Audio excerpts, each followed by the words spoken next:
Hello, I'm Mike Day, Dealer Service Representative here at AGWS, and welcome to our February AGWSU F&I Insights webinar. Today, Bob Harkins, our Vice President of Training, will be covering that. Before that, here are some previous webinar dates. Bob will talk about how to access those towards the end of the presentation. So, as I said, Bob, yep, you can take over. Just wanted to talk about the webinar series and the dates that are there. This is, again, our 18th webinar since inception, 4 in 2019, 12 in 2020, and then January, February this year. But these webinars can be accessed at agwsu.com/webinars. You can review any and all of them yourself, provide you, your agent partners, dealer clients with 24/7, 365 training program. And for any of the slides that you need or want, just contact me. We'll talk about it, and I can have them provided to you so that we can either conduct training jointly, or you would have it for your purposes as well. So we appreciate that, and thank you again for joining us today with respect to F&I Insights, where as always our goal is to help our agent partners and our dealer clients maximize deal profit, meaning both front-end gross and financial insurance income, but as always to do it the right way. Our F&I Insights slide, as Mike said, today we're going to be talking about the 2021 regulatory maze, politics and change for auto sales and finance, and then last but certainly not least, the CFPB, the FTC, and DOJ, which is the Department of Justice, regulation by enforcement. Let's take some time now, however, and turn to the regulatory maze. The regulatory maze. The regulatory maze, ladies and gentlemen, and Mike, is so when you think about it, every profession, every job, every occupation, probably every hobby, sporting event, et cetera, that they have their own language, they have their own terminology, they have their own slang, they have their own jargon. And I would say to you that certainly when it comes to regulatory, it's no exception as well. In fact, NADA, the National Automobile Dealers Association, every year during the first quarter, they publish what they call their annual update on federal regulations. 2021 update, I think, is not out yet. For 2020, there were 103. Think about that, 103 federal regulations that as a new car dealership, we are under the umbrella of and need to comply with. So this regulatory maze that we have in front of us are some things that we use in class, especially when we have new people getting into the business, or of late, a lot of people in stores that have eliminated the F&I position, and they have product specialists that are presenting and showing the vehicle, and then turning to a variable operations manager to complete the transaction, including F&I. Many times these people are not really up to date or up to speed as it relates to finance and insurance terminology. So let's kind of go through this together. We have some fun with this in class. Sometimes break up into groups and have competition, and it's just a good time with us. What we really have here are 30 regulations, abbreviations, acronyms, acrostics, et cetera, which will give you kind of a shorthand reference to legal terms. Please remember as I go through this, from a standpoint of telling you I'm not an attorney, certainly don't pretend to be, so nothing that I say, give or show you today is intended in any way as legal advice. It's something to help you look at, evaluate, and if necessary, improve the overall effectiveness of your business policies, your business practices. Obviously back home in your stores, your agencies, whatever, consult with your attorney, your house counsel regarding the legality of any policy or procedures that you would ultimately change or adopt. Let's start with the left-hand side. The first three is AG, CLA, and F&I. AG, what does that stand for? The answer is Attorney General. So AG is the Attorney General. The Attorney General, of course, is defined and is the top legal officer or law enforcement officer in your state. We also think of AG in many respects. For many AGs, it also stands for aspiring governor, because for them, their thoughts and perhaps their goal is the stepping stone to the governor is through the Attorney General post. So AG stands for Attorney General. Dropping down one, CLA stands for the Consumer Leasing Act. The Consumer Leasing Act. The Consumer Leasing Act's been around since 1981, developed by the Federal Reserve Board. And actually, the Consumer Leasing Act, look that up initially, is Chapter 5 of TILA. It's Chapter 5 of the Truth in Lending Act. But CLA is the Consumer Leasing Act. It's been around since 1981. Probably we can guess what F&I stands for. Obviously, it's finance and insurance, but when we talk about this in class, we think of this in other ways.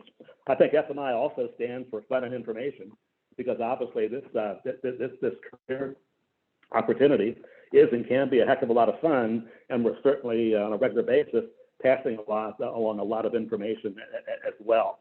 But I think mostly F&I should be considered as found income. F&I stands for found income. Why?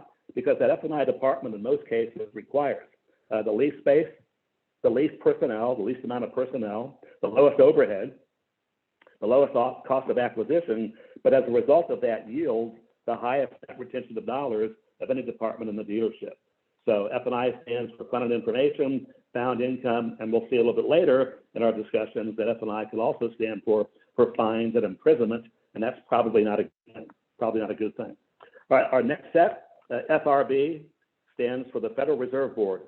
Federal Reserve Board, FRB. The Federal Reserve Board, as you may know, controls the monetary policy in the United States.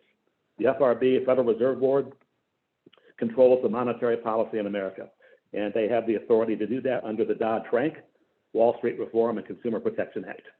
GLB, can you figure that one out? GLB stands for the Graham, Gramm, Leach, Leach, Bliley, Bliley Act. The Graham-Leach-Bliley Act. And the Graham-Leach-Bliley Act, as you may know, has two main parts. Part number one is the privacy rule, and the privacy rule has been with us since 2001. And the second part of the GLB Act, Graham-Leach-Bliley, is the safeguards rule, and that's been with us since 2003. So GLB is the Graham-Leach-Bliley Act, the privacy rule, and the safeguards rule. MMWA is the Magnuson-Moss, MAGNUSON, Moss, MOSS, the Magnuson-Moss Warranty Act, and the MMWA, the Magnuson-Moss Warranty Act, is the federal law that regulates warranties. So we need to be concerned about that. The next set, Reg M, Reg P, and RIFC. Reg M, Regulation M, is the regulation of the Federal Reserve Board, and the CFPB that implements the Consumer Leasing Act. So Reg M basically implements the Consumer Leasing Act, the writing, the words, the testimony of Reg M. Reg P is the regulation that implements the Graham-Leach-Bliley privacy provisions. So P for privacy. Reg P implements the Graham-Leach-Bliley Act privacy provisions. RIFC, that stands for Retail Installment Sale or Sales Contract. Depending upon the state, some states, the rentals contract, and others will have sale. Other states will say sales, S-A-L-E-S. But RIFC stands for the Retail Installment Sale or Sales Contract. That, of course, is the document that's used in a credit sale from the dealer to the buyer, the Retail Installment Sale or Sales Contract. Moving on, what's a tort? Not a tart, but a tort. A tort is a civil wrong. It's a civil wrong. Actions that comprise a tort can also comprise a crime, but a tort is not necessarily a crime. Got you confused, probably. Examples of a tort can be negligence, fraud, and defamation. Negligence, fraud, and defamation. After tort, we have UDAP. We hear this all the time. UDAP stands for Unfair and Deceptive Acts and Practices. Unfair and Deceptive Acts and Practices. The FTC has UDAP provisions, as does each state, and that would be handled by the Attorney General from the state as well. Remember, the state attorneys general, they have their committee, their organization known as NAG, the National Association of Attorneys General, and the UDAP test standard of enforcement is basically the answer to the question, does the activity or practice have the tendency or capacity to mislead a consumer? Does the activity or practice have the tendency or capacity to mislead a consumer? So UDAP is something that we want to avoid. DOJ, pretty easy. That stands for the Department of Justice. The Department of Justice. And the Department of Justice, as you may remember, was involved with the CFPB during the disparate impact settlements a number of years back, starting in December of 13 and January of 14. and those were the settlements with Ally, with American Honda Finance, with Fifth Third Bank, and also Toyota Motor Credit Corporation, Department of Justice. IRS, as we know, stands for the ever popular Internal Revenue Service. CRR stands for the Cash Reporting Rule. So we have the money laundering statutes coming up a little bit later, perhaps, but we also have the Cash Reporting Rule. CRR, the Cash Reporting Rule. You know, one that very seldom people are able to remember or come up with in class is this next one, the last one in the bottom left-hand corner, and it's been around for decades. FOA, do you know what it is? It stands for the Federal Odometer Act. The Federal Odometer Act, it's been around, it was passed in 1972, and as you may know, it requires sellers to disclose to buyers the odometer reading of what they're selling to the dealer, or also what the dealer is selling to them. The requirement is that the dealer has to retain a written disclosure of the odometer statements within the primary place of business for 5 years, and the penalties have gone up exponentially. They're very high. The penalties now for noncompliance are now up to $10,281 per violation, up to $10,281 per violation, up to a max of $1,028,190. So $10,281 up to $1,028,190. And if that's not enough, there's also criminal consequences with respect to violations of the Federal Odometer Act, and that could be jail time up to 3 years, and that you have it against you when you have knowingly, willfully violated the Federal Odometer Act. And by the way, the FOA, unlike others that we talked about, is enforced by the Department of Transportation.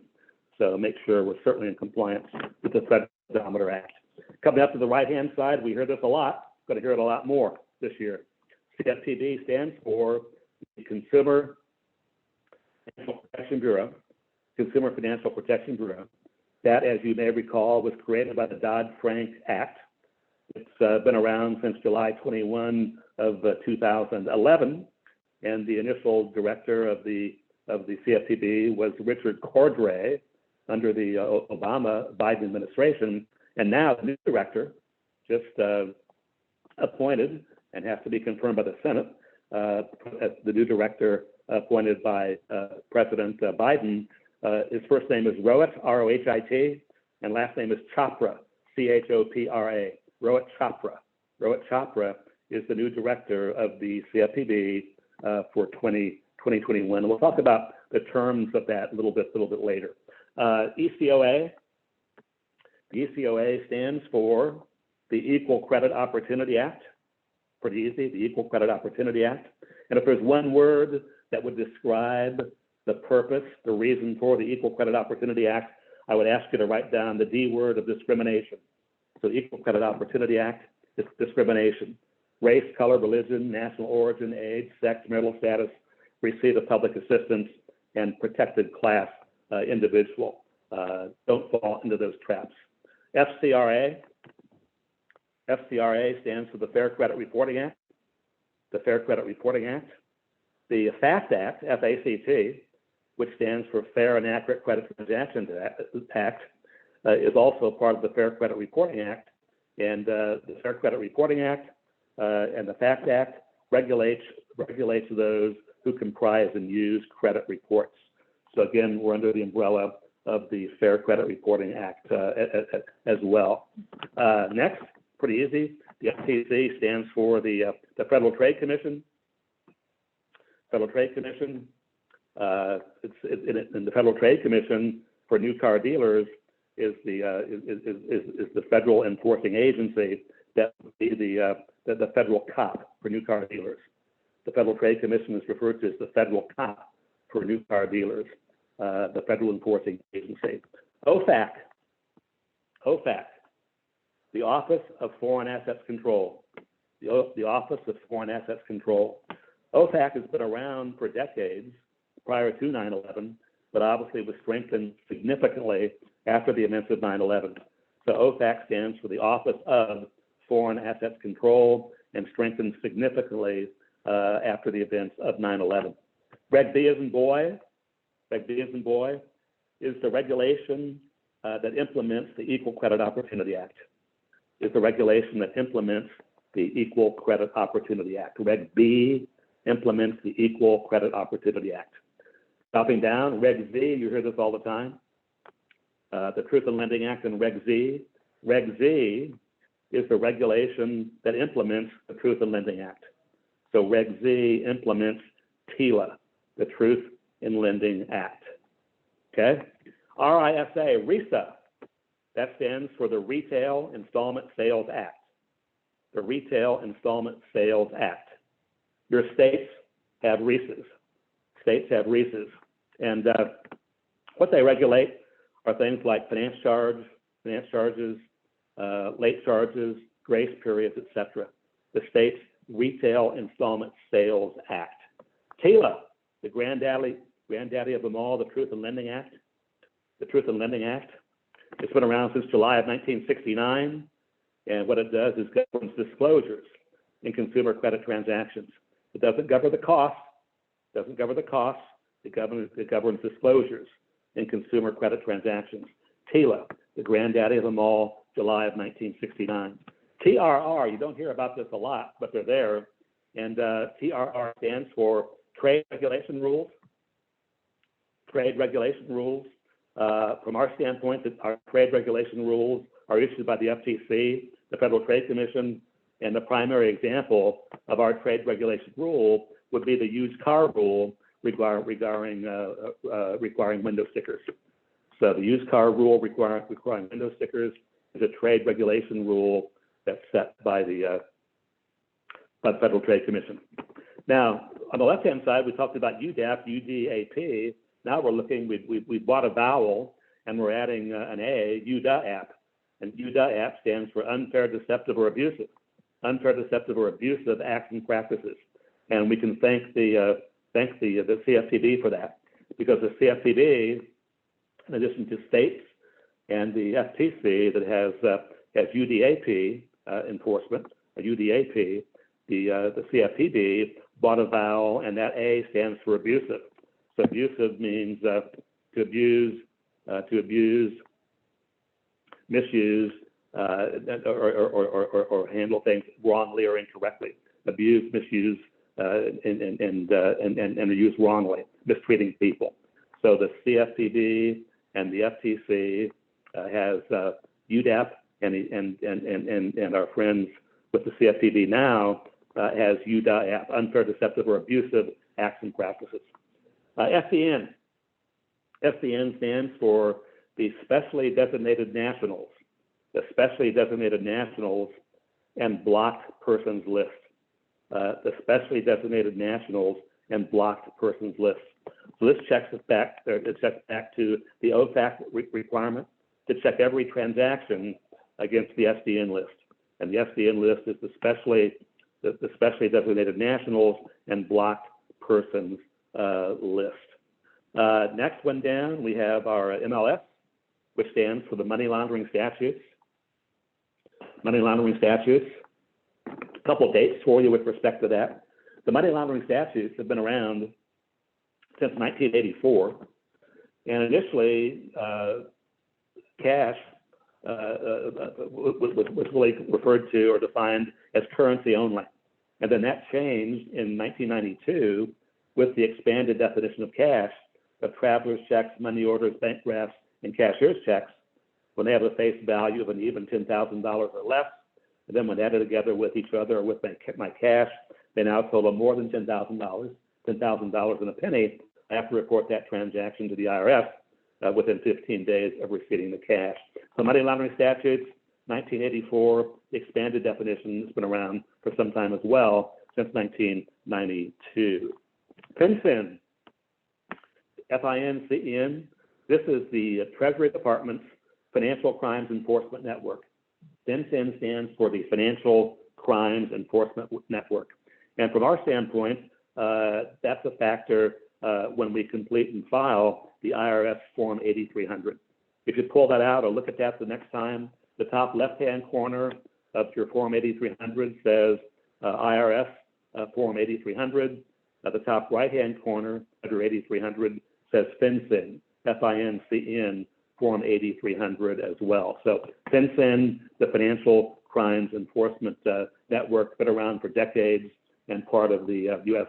Treasury Department. And certainly one that we're seeing a lot of now with our online sales and in-home sales and in-home deliveries, whatever, also can cause a lot of problems, electronic signatures, et cetera, is the e-Sign Act, ESIGN, and that stands for Electronic Signatures, stands for Electronic Signatures in Global and National Commerce Act, the Electronic Signatures in Global and National Commerce Act. So we went through that pretty quickly, but again, 30 examples, regulations, abbreviations, acronyms, acrostics, whatever that we utilize pretty much daily, many of us, as our job description as the financial services manager required. So have some fun with that, pass it on, add to it, do some testing with it with your people, and if you want more of this, we can certainly give that to you as well. So the regulatory maze, the jargon of our industry. My next slide, if you would. And the next slide is politics and change for auto sales and finance. Politics and change for auto sales and finance. I would share with you that this information comes basically from two sources. Source number one, the primary source, is Hudson Cook attorney Eric Johnson.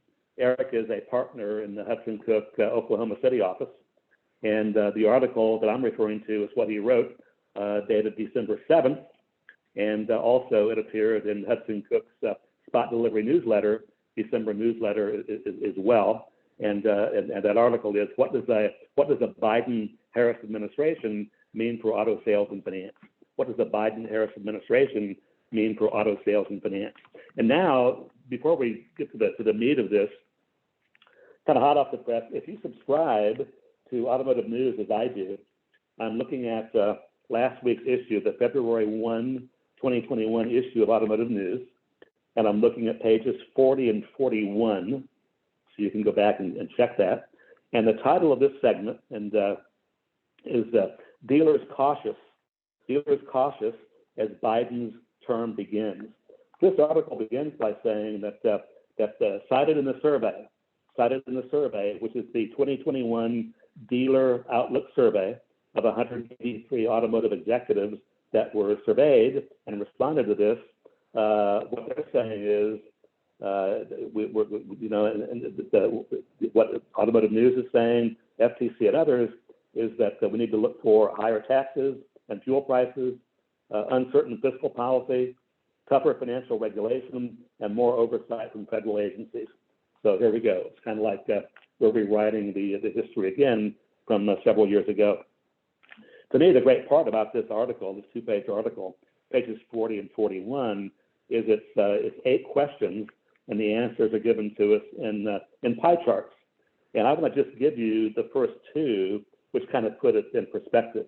And these would be the executive's political viewpoint. Question number 1, do you think the transition to the Joe Biden administration will affect your business this year? The answers, 53% said yes, 21% said no, and 26% said they didn't know. So that was their answers. And then one more from a pie chart standpoint, that is, if you expect the Biden administration to affect your business, so that would be a question to the 53% that said yes, then their question is, what kind of effect? What kind of effect do you think it will have? And the response was, are you ready for this? 71% negative, and 29% positive. So pull up last week's Automotive News, February 1 issue, pages 40, 41. You'll enjoy this update and enjoy the 8 pie chart questions as well. Now back to the slide under politics and change for auto sales and finance. The new CFPB director, we mentioned that earlier, the new CFPB director appointed by the President Biden, and his name is Rohit Chopra, C-H-O-P-R-A. President Biden actually appointed him or named him on January 17th, which was 3 days before the inauguration.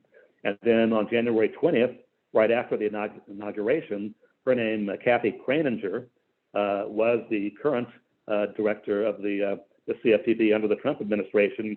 She resigned on January 20th. So Rohit Chopra is the new director appointed by the president, and he's appointed for a 5-year term, and also has to be confirmed by the Senate. Just a couple of things about Mr. Chopra, or Chopra as the case may be. He most recently served as an FTC commissioner, and he was also, are you ready for this, was assistant director. He was assistant director of the CFPB under Richard Cordray, dating back to July 21 of 2011. So Mr. Chopra is back into the CFPB as well. Next down, the new FTC chairman appointed by President Biden will be named. The FTC is always headed by 5 commissioners. The 5 commissioners are nominated by the president. They have to be confirmed by the Senate, and if confirmed, they have a 7-year term, and no more than 3 of the 5 can be from the same political party. So no more than 3 of the 5 can be from the same political party. So Chopra, now the director of the CFPB, just resigned as a commissioner. So President Biden will be replacing him, and also naming a chairman. Again, that has to be confirmed by the Senate. I will tell you, though, because of the 7-year term, we're told that currently, of the 5 FTC chairmen, we have 3 Republicans and 2 Democrats. So the breakdown of that is 3 Republicans and 2 Democrats. And then last but not least is the new U.S. Attorney General designate, named by President Biden, and his name is Merrick Garland. And he's yet to be confirmed by the Senate. And I think that's coming due in the next week or the week after, as far as his confirmation hearing. So there you have some politics and change for auto sales and finance. Mike, next slide, sir. Here we have our CFPB, FTC, and Department of Justice regulation by enforcement. CFPB, FTC, and DOJ regulation by enforcement. This information, again, is from attorney Eric Johnson in his article as it relates to the Hudson Cook's car law, the December newsletter. And by regulation by enforcement, what he's talking about is the return to what we learned or what we saw beginning in December 13 and January 14, when the CFPB and the Department of Justice began by announcing the largest auto loan discrimination settlement in U.S. history. Remember that? That was against Ally Bank and Ally Financial. Coattailing that, right behind that was American Honda Finance. Right behind that was Fifth Third Bank. And last but certainly not least was TMCC, Toyota Motor Credit Corporation. The numbers as it relates to fines and restitution, Ally, 98 million, American Honda, 24 million, Fifth Third, 21 million, TMCC, 21.9, and the charge was the same against all of them, engaging in an ongoing nationwide pattern or practice of discrimination against African Americans, Asian Americans, and Hispanics, and that they're systematically being charged by dealers higher APRs than white customers with similar credit profiles. So what Eric Johnson is talking about is look for a return to this regulation by enforcement. CFPB takes a more aggressive stance toward consumer protections, especially given the economic and other effects of COVID-19. So that's the outlook of what's yet to come. More aggressive from the CFPB stance toward protections as a result to consumer economy and the effects of COVID-19. FTC continues aggressive enforcement posture. That was taken the past few years, their aggressive enforcement posture, and attorney Eric Johnson from Hudson Cook expects that posture to continue as well. And finally, the DOJ, Department of Justice, talks about renewed interest on fair lending and racial equity. The equity term we hear a lot these days, but a renewed interest by the DOJ on fair lending and racial equity and to be expected with a more liberal Attorney General with the confirmation of Merrick Garland.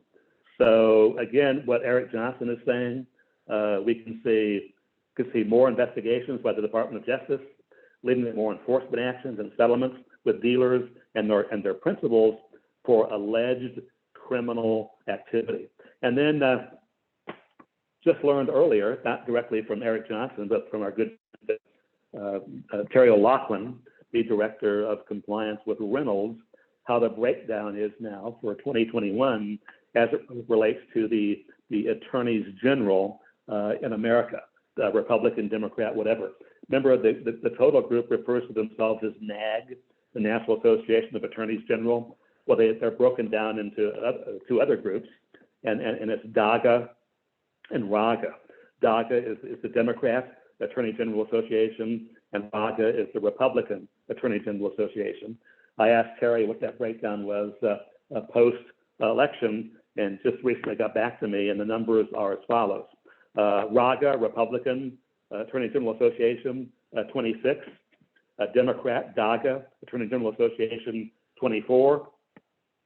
However, you have Puerto Rico, you have the District of Columbia, you have the Mariana Islands, and also the Virgin Islands, and all of those are Democratic.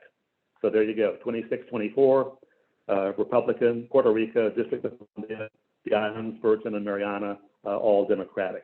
So Johnson concludes his article by recommending, as we've done for some time, Attorney Eric Johnson, his article with respect to what does the Biden-Harris administration mean for our industry, by recommending that dealers adopt both NADA programs. And hopefully you know by now what they are, because they're not new. Number one is the NADA Fair Credit Compliance Policy and Program. It's been around since 2014, written by Paul Mitri from NADA. He's NADA's Vice President of Regulatory Affairs and Chief Counsel for Financial Services. That's 18 pages long. And then number two is the one that's a bit more recent, although it was written in 2019, is the NADA Model Dealership Policy for Voluntary Protection Products, also written by Paul Mitri, also 18 pages. But the great news is this: these programs, why should I adopt them? Not a requirement, but why should I consider adopting them? Number one, they provide the dealer and the dealership with a statistically verifiable and legally defensible basis for the quoted rate, your quoted APR, as well as the retail price charged for your optional voluntary protection products. And then on top of that, what we talked about in a previous webinar was the fact of the safe harbor protection that we'll have as a result of the American Bar Association resolution last year, if we have in place the Fair Credit Compliance Policy and Program. We cannot be sued as it relates to discrimination, ECOA and otherwise, as it relates to the quoted rate, the quoted APR. So again, both of these programs provide you, if you're ever challenged, and then in this case, the safe harbor protection with a defensible basis for the quoted rate or APR, as well as the retail price charged for optional voluntary protection products. Next slide, Mike. This gets down to one that we've talked about before as part of our F&I technique or steps to a sale. And unlike for a number of years, whatever, with what I've done from a training standpoint, where you have like 5, 6, 7, 8, 9 steps, F&I technique or steps to the sale, you know, that number may certainly vary, but I would say to you, especially now, the order varies as to when you would do the different parts or steps to that sale. But this dealership value statement, what this is really it sets the presentation up for you for your optional voluntary protection products. What it also tells the customer is what you're all about. Your dealership value statement is your base statement, your value statement, but really more than that is your dealership. It's your dealership DNA. And what I mean by that, it's what separates you from your competition. It's what separates you from your competition. And an outline that you might think about doing that and developing that when you talk to the customer. I would like the customer to know that we're certainly a full service dealership, both transportation and service facility as well as a financial center. We also have a unique financial package, but prior to the unique financial package, RHITT stands, in this case, at this store, for the 4 principles of how they conduct business. And now we've added another T to that to make it RHITT. R stands for respect, H stands for honesty, I stands for integrity, the first T stands for transparency, and the final T stands for trust. So everything that we do here at Harkins Honda, Harkins Toyota, whatever, is based on 5 principles. And those 5 principles are respect, honesty, integrity, transparency, and trust. I know of a number of stores personally in their goal and their objective to shorten the presentation process. And I think that's a worthy thing to do in light of CSI and the number of things that we have to have signed. If you're looking to shorten that RHITT, I would shorten it down to maybe the 3 middle ones, call it the HIT principle, HIT, and talk about the fact that everything that we do is based on 3 principles, and those 3 principles, of course, are honesty, integrity, and transparency. Honesty, integrity, and transparency. So depending upon how we do this, we can use this as a lead-in to the presentation and of our menu. So the value statement, folks, part of my responsibility as the financial services manager here at our organization is to not only check these figures for accuracy and complete the necessary paperwork for delivery, but also, folks, to tell them a little bit more about our leadership and how over the years it's really evolved or developed into not only a full service transportation and service facility, but really, folks, also a financial center as well. Obviously, you're aware of our new car facility because we spent the last 45 minutes or so with Mike. If you haven't done so as yet, we'd like you to have the opportunity here to meet some of the other members of our management team as well. Again, folks, everything that we do with our organization, quite frankly, our commitment is 3 principles. And those 3 principles are honesty, integrity, and transparency. Honesty, integrity, and transparency. As a result of that, we've developed with all of our financial sources a very unique financial package for all of our dealer clients as well. The beauty of our financial package is kind of threefold. Number one, folks, it's very convenient and easy to take advantage of. What I mean by that is this afternoon, if you drive home in your new vehicle, you also can take home with you your financial package as well.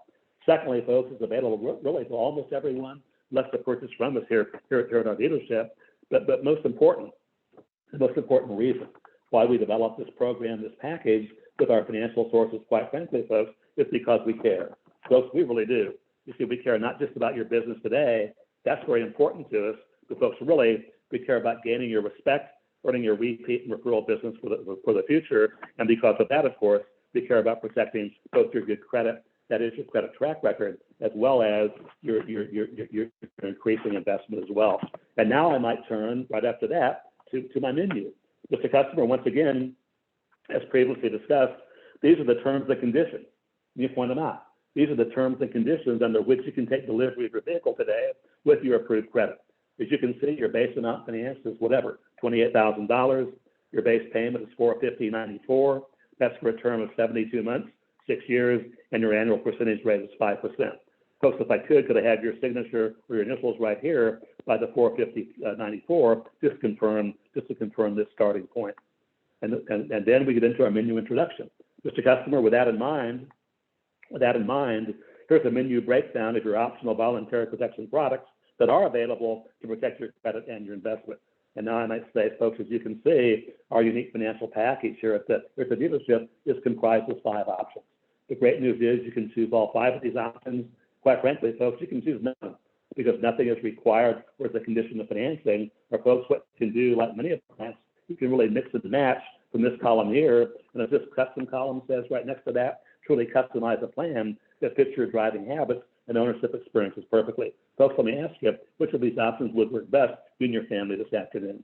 And now we see what happens. So we kind of stay with that and play around with that as well. But back to the value statement and tying this in to your dealership DNA. I always think when we do this, Zig Ziglar, the most important question in sales or selling, what do our customers see in us? And SEE stands for sincerity, enthusiasm, and empathy. Sincerity, enthusiasm, and empathy. There should be a lot of sincerity, enthusiasm, and empathy as we share with our customer the information with respect to our dealership value question. And then last but certainly not least, the 3 questions that are always in the mind of every customer as well. And what are those 3 questions? Can I trust you? Are you credible? And do you care? And to me, I always say, or think in class, that, yeah, those are the big three. I think there's also another one. So really, it's a big four. And that's the customer who says to themselves, is this guy, is this lady, whatever, is he or she, are they really trying to help me? Or are they just trying to sell me something? So, you know, if the answer to any one of those four questions is no, I don't think so, or I'm not sure, it's probably not going to happen. No matter how great your optional voluntary products are, the coverages that they provide, how great your services are as it relates to your organization, if the answer to those questions are no, I don't think so, or I'm not sure, it's not going to happen. So what do our customers see in us? Proper display of sincerity, enthusiasm, and empathy. Mike, next slide, if you would, please. This takes us to our menu telling and menu selling title. And this we share with you in many of our webinars because we believe it's so basic, it's so important, and it's something that we need to do in our businesses. And that is to develop and commit to M&V. Develop and commit to M&V, meaning mission and value statements. Develop and commit to both mission and value statements. Mission statement, the best I've seen. This is not a Bob Harkins right. This is from a dealer group in the Pacific Northwest, and I think it's great, and they still use it. Mission statement, every customer knows what they're getting, they agree to buy it, they know why they need it, and they feel good about it when they leave our dealership. Pretty good. Every customer knows what they're getting, they agree to buy it, they know why they need it, and they feel good about it when they leave the dealership. So that's a wonderful thing, I would submit to you, if the customer really feels that way, and certainly sets you up for repeat and referral business as well. And finally, on the right, the value statement, and this is the value statement for our organization, our company, the American Guardian Group of Companies. So what is our value statement? Very simply, we endorse and teach. We endorse and teach the industry standard and best practices that are recommended by NADA, that's the National Automobile Dealers Association, by AFIP. AFIP, of course, is the Association of Finance and Insurance Professionals. And finally, number three, our seller code of conduct, our internal seller code of conduct for retail sales. And for us here at AGWS, that serves as a guide, to the proper sales practices for all retail sellers of our AGWS products. So again, encourage you to develop your organization's mission and value statement and tie some of that back into your dealership value statement or base statement as well. Mike, next slide. I think that brings us back to our webinar series again.